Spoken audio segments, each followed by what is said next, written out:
Good afternoon, this is Chandra Easton here from StarAstrologyHealing.com, continuing on with my series of little chats about my travels around Australia, such an ancient land. And I'm speaking to you about the region in the southwestern part of Western Australia, and also what's referred to as the Great Southern. This and other talks, you can find them on my website. Just type in or search for This Ancient Land or Footsteps of Light. I was at Cape Naturalist down in the southwest corner of the country in a national park called the Lewin National Park. And I just wanted to show you a couple of photographs. There's a map there that will give you an idea of where it is. This region all around Margaret River is very similar to central Victoria. It has a very healing vibration. I think there's a lot of tourists come here for that reason. There's a great amount of forests and trees and sheep and wild ocean, and of course lighthouses. One of the lighthouses that I went to was the Cape Lewin, the Naturalist Lighthouse here, and I have a very strong connection to lighthouses and the angelic host who work within and around them, and it's a wild coast here. First discovered white people from Europe came here. I think it was Bonaparte in the 17th century sent people across, and they encountered, and so there are many of these regions and place names that are French for that reason.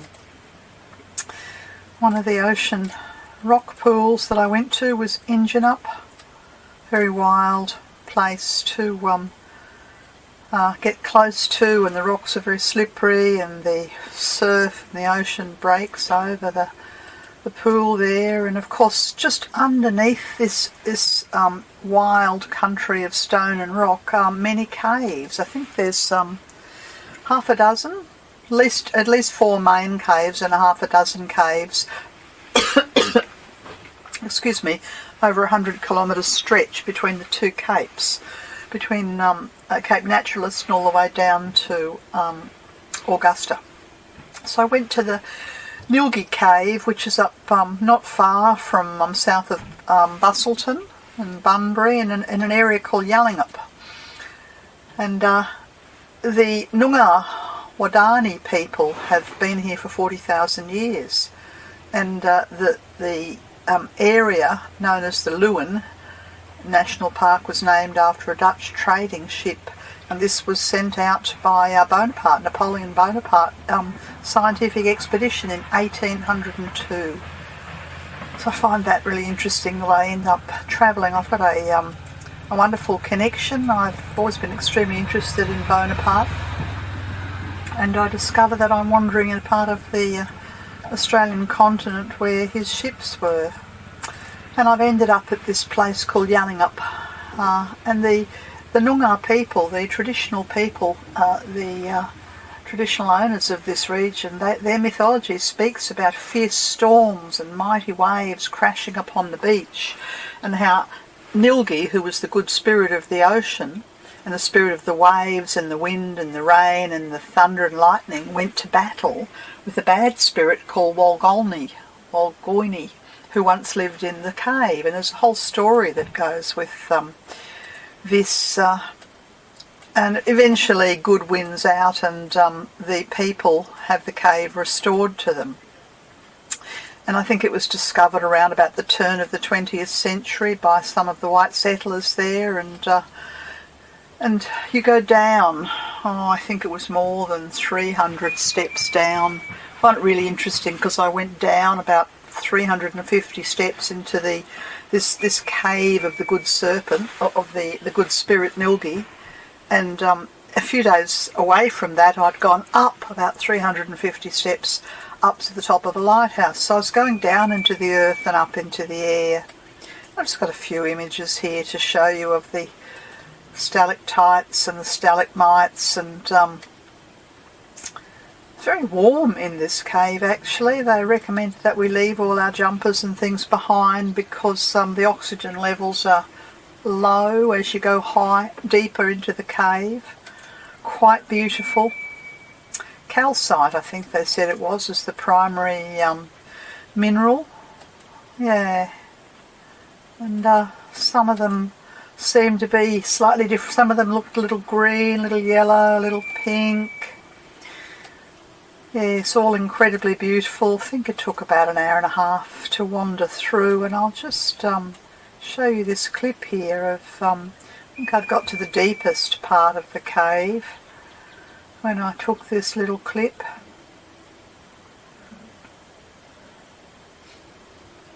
Quite magical. They had a guide sitting down there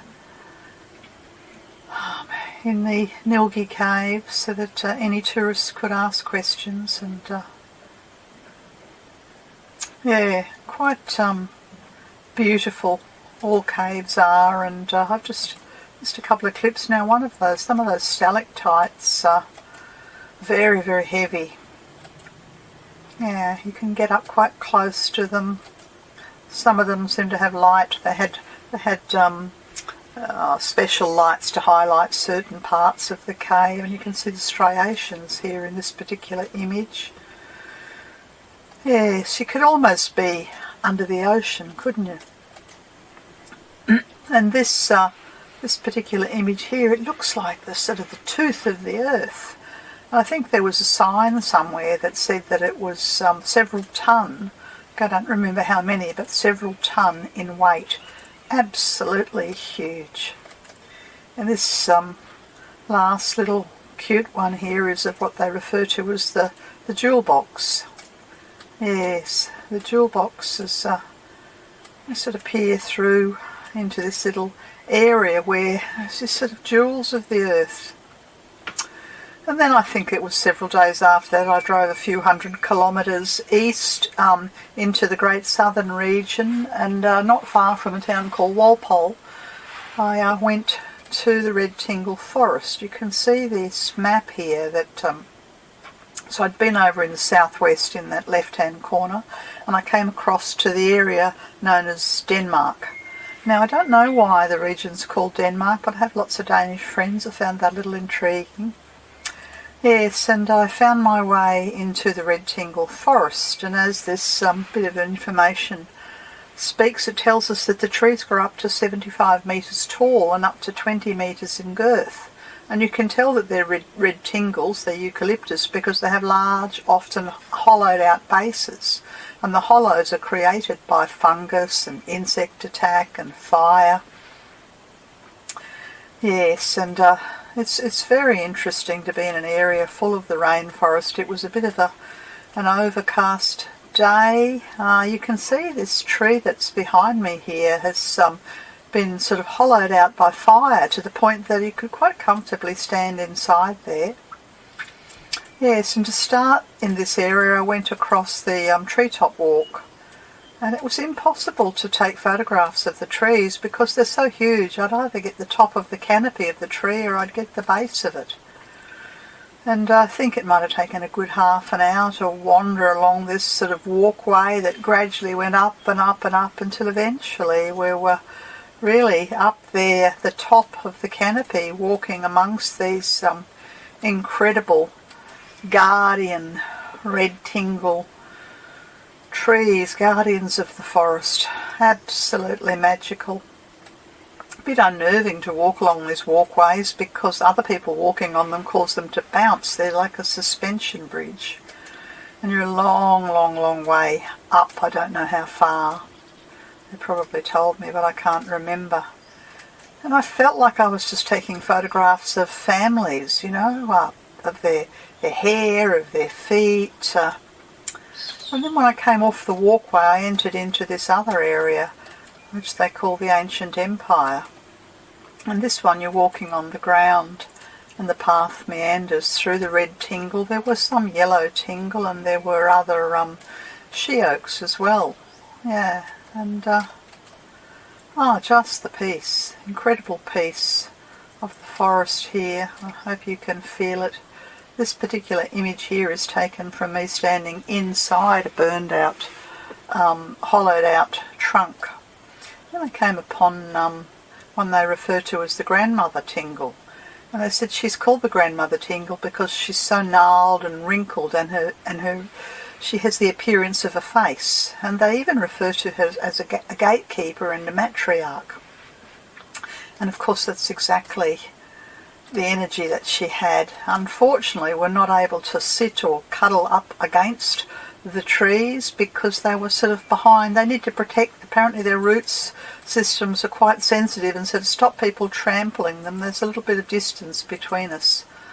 But I did manage to get my hand upon one of these ancient trees, just feel that heart-to-heart connection as I wandered around this area. And I did come upon another tree. Now I've called him Grandfather Tingle. They refer to him as the king of the forest because he's so straight and tall.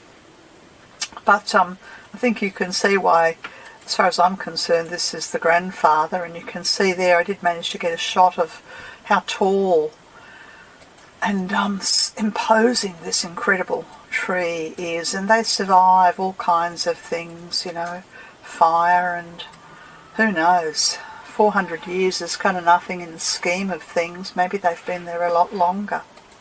At one point I came upon this art installation set inside one of the hollowed out trees, and this there was a little explanation that said all these little things on the boards, they're all little snails, and they represent all the snails that live in the forest. And many of the trees have this hollowed out energy. Look at this one here with the roots. They just, you want to cuddle up against it. Enormous. It's sort of like, reminds me of, was it the Lord of the Rings when the forest comes alive and the Ents? It looks like an Ent to me. Yeah, and this one here is a sort of a family cluster, a group of trees. And I think I'd said something on, I think it might have been ABC iView, about how many other ecosystems and creatures live inside these, the base of these trees. This is the home to many little creatures and insects, and so beautiful. Yeah, and I think that's all that I wanted to say, apart from this gorgeous crow. Just as I was leaving the forest, he just alighted on a branch very close to me, and I just kind of took it as he was a talisman, a spirit of the forest, and he'd just come to make sure that I was well on my way, I think, leaving him and his trees and his forest. Yep, anyway, that's all I wanted to show you.